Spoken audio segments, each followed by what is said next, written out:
Depot Pertamina Patraniaga Integrated Terminal Lok Sumawe memperketat pengawasan dan pemeriksaan rutin terhadap sarana dan prasarana penerimaan maupun penimbunan sejumlah tangki Pertamina yang ada di wilayah Lok Sumawe, Provinsi Aceh.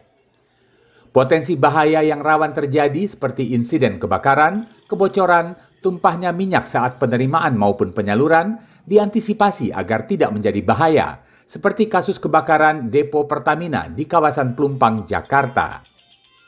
Integrated Terminal Manager Lok Sumawe, Evi May Al-Risandi, pada Rabu 8 Maret mengatakan, untuk depot full Terminal Pertamina Patraniaga Lok Sumawe, upaya mitigasi telah dilakukan dengan hasil yang baik dan andal. Kita pastikan bahwasanya untuk sarfas atau sarana fasilitas untuk operasional ya, itu dari tangki timbun, dari fasilitas pompa dan fasilitas dari penerimaan ya, penimbunan sampai penyaluran itu beroperasi dengan baik dan handal.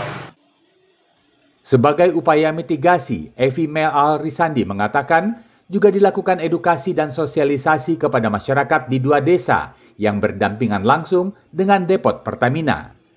Ia menambahkan Pertamina Patraniaga menerapkan sistem Health, Safety, Security, and Environment atau HSSE Golden Rules untuk memastikan operasional di depot Pertamina berfungsi dengan baik sehingga potensi bencana bisa ditekan seminimal mungkin. Dari Kota Lok Sumawe, Provinsi Aceh, Trifani, Kantor Berita Antara, mewartakan.